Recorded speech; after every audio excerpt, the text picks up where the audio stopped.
But ultimately, you're right. I mean, Pennsylvania, I think it will come down to being the most important state, that with Georgia and Wisconsin. And so everybody, all of Kamala's advisors, at least rumors had it that they all wanted her to go with Shapiro. They thought that he was a safe choice. Young, really, I mean, impressively won his state by, almost double digits. So, I mean, really, it was shocking. I think that she really went against her, what the consultants were telling her to do. But I think what Walz brings that Shapiro can't take is this sense of safety and security that we're looking for.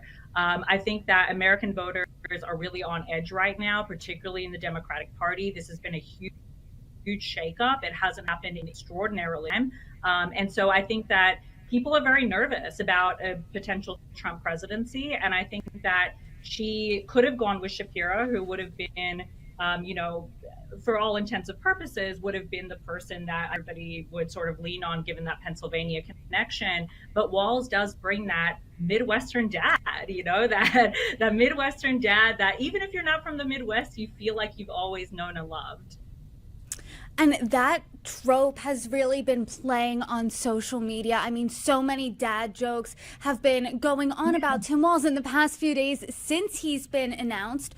But out of those top three finalists there, he was the least known candidate.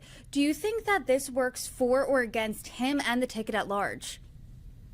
You know what? I think that this could work in his favor if they play it right. I think that there's something really good about not having any preconceived notions about him. I think during Hillary's campaign, she really struggled with this because she'd been in the spotlight for so long that it came with a lot of baggage that even wasn't necessarily baggage. I think with Walz, he has a really clean record, right? Like he's helped get marijuana passed. He's been very pro LGBTQ rights. He's done so much already in his state. He really has that energy of get it done that I think the American people are looking for, paired with, this like warm, fuzzy sort of, man that we all know and love. And so I think it could actually really work in his favor that people don't know him. I think the people that are involved politically, for the average voter, having somebody new and haven't heard a million times, I think it could be really great for him.